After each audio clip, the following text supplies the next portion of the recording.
はい、こんにちは。不動産の目で世界を語る YouTuber、国際不動産エージェント IPA 鈴木です。いつも動画を見ていただきありがとうございます。今回は首都圏における都会と田舎の境目みたいな扱いをされることが多い国道16号線とその不動産的意味合いについてお話しします。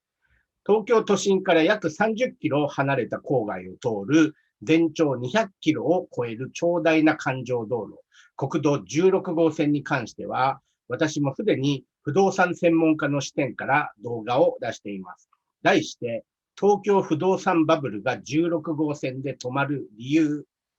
今回はその背後にある業界の考え方である国道16号ルビコン川説を詳しく取り上げてみたいと思います。ルビコン川って皆さんご存知でしょうか？今のイタリア北東部を流れる川で、古代ローマ帝国の時代は、このルビコン川がイタリア本土と属領ガリアを分ける国境線の役割を果たしていました。紀元前49年に起こったローマ内戦において、あのユリウス・カエサルが元老院の命令に背き、軍を率いてこの川を渡った故事で知られています。その際、才は投げられたという彼の一言は有名ですね。ルビコン川を渡るという言葉は、その後の運命を決め、後戻りのできないような重大な決断、行動をする意味で使われています。そして、不動産業界的、特に首都圏のマンションデベロッパーの世界では、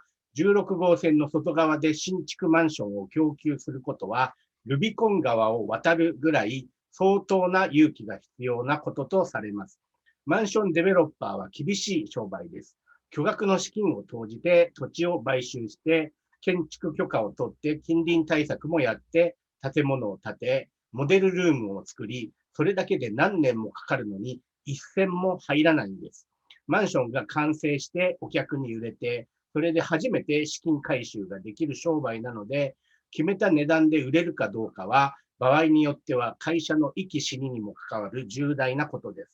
マンションは1に立地、2に立地なので、一般的に首都圏では遠い郊外とされる16号線の外側で新築マンションを建て売りすることは、それだけで、うちの会社がルビコン川を渡っちゃったで、と言われるほどなんですね。あるいは、ルビコン川を渡ったアビコに新築マンションが建つなんて、今はバブルなんだね、みたいな言われ方をします。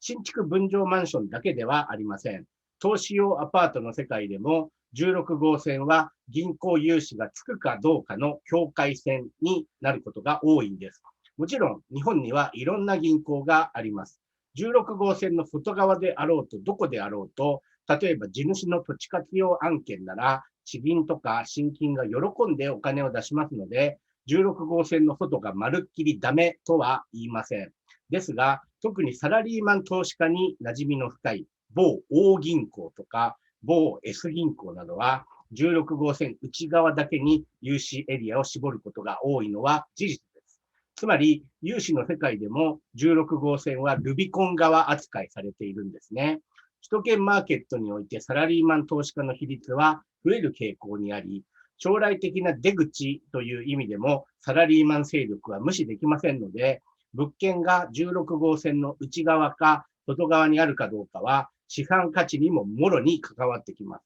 私自身も埼玉県や千葉県でサラリーマン向け新築アパート用地仕入れの仕事をやってきたので、その辺のシビアさというか融通の利かなさは身に染みています。例えば私が経験した範囲で言うと、1番、千葉県八千代市は16号線沿線だからギリギリ OK だが、ちょっと外側の桜市は一切ダメ。2番、同じ16号沿線の柏市は OK だけど、ちょっと外側の我孫子市は基本 NG。我孫子駅徒歩圏内のみ例外的に検討する。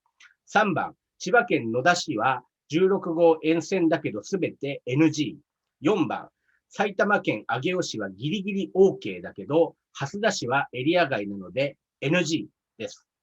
1と2は地図を見ると分かりやすいですね。つまり16号が通る自治体なら有志エリア内。それをちょっとでも外側に外れるとエリア外だと機械的に処理してしまうんですね。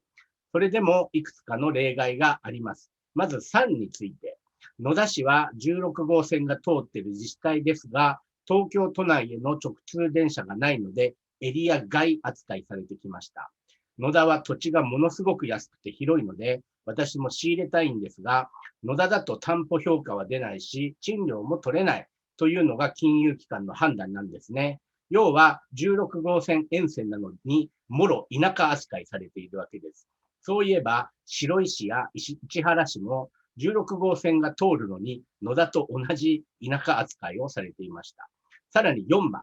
これが一番わかりにくいと思います。埼玉県上尾市は千葉県八千代市あたりと同じ扱いで、大銀行や S 銀行の融資エリアとしてはかろうじて OK が出る場所でした。土地安値ハンターの私としては、外角低めギリギリを攻める要領で、例えば JR 高崎線の北上尾駅徒歩圏とか、埼玉ニューシャトルの本場吉野原原市駅の徒歩圏で住所が上尾市みたいな、なんとも微妙な場所で安いアパート用地をいくつか仕入れたことがあります。私自身もアパート用地としては本当にギリギリの立地。ここより田舎だとやばすぎて良心の呵責を感じてしまうような場所でした。上尾は埼玉県の中でも都会なのか田舎なのか評価が真っ二つに分かれる場所。県民賞でも一番いじられていたのがこの上尾なんですね。上尾市の比較対象として忘れてはならないのが蓮田市です。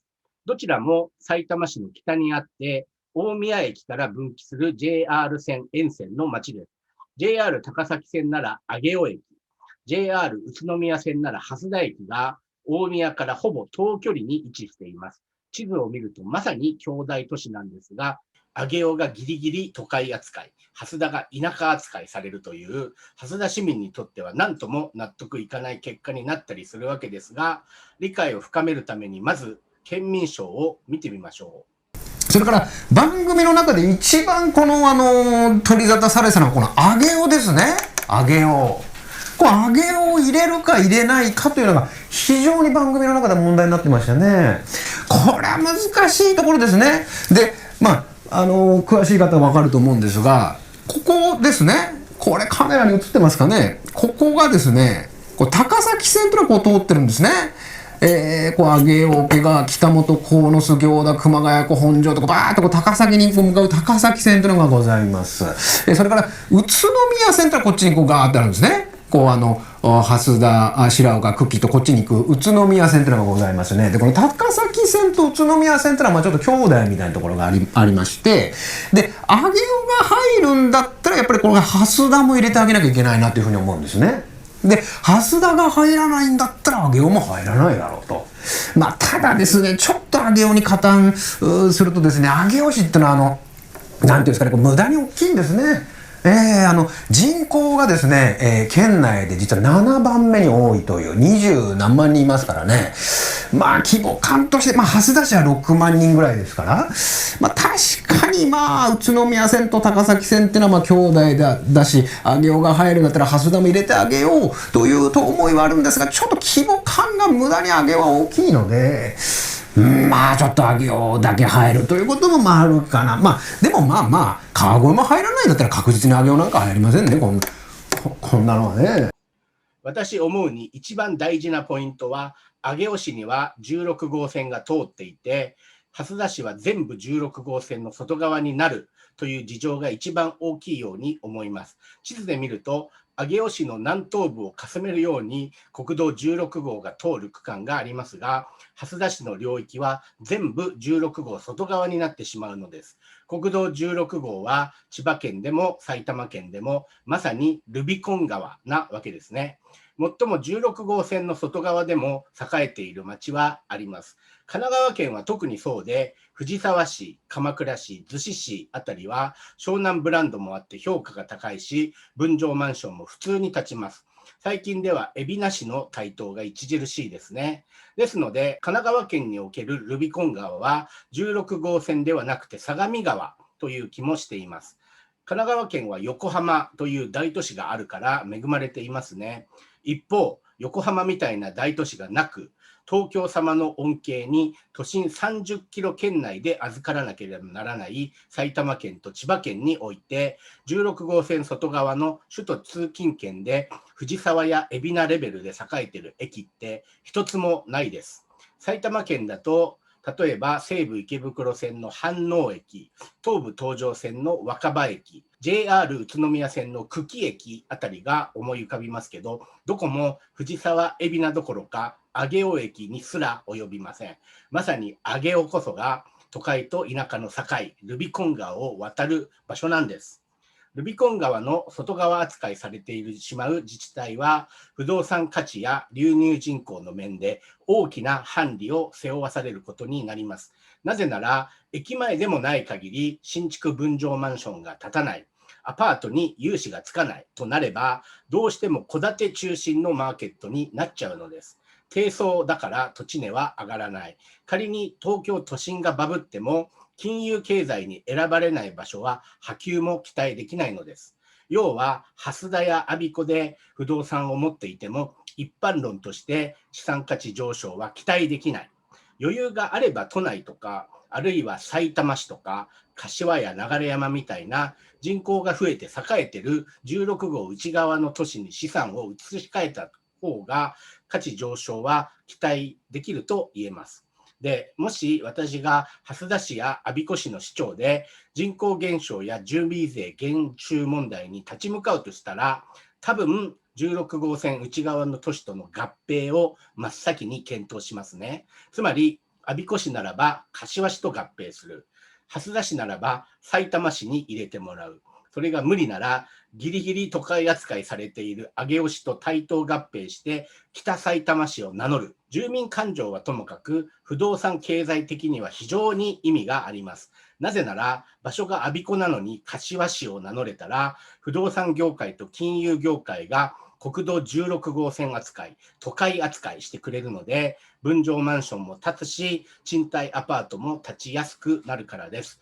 そして今はコンパクトシティがトレンドなので、農村部に変なアパートを建てさせずに、我孫子駅とか天王台駅みたいな都心通勤に使える駅前に新しい住宅や商業施設を戦略的に配置して、南柏駅前みたいに一見都会っぽく見せて新住民を呼び込む。それだけで旧我孫子市全体を人口増加に転じさせることができると思います。我孫子で不動産持っているオーナーにとっても良い話だと思いますね。今日の動画良いと思ったら、いいねとチャンネル登録をお願いします。これからも頑張って更新していきます。それでは失礼します。さようなら。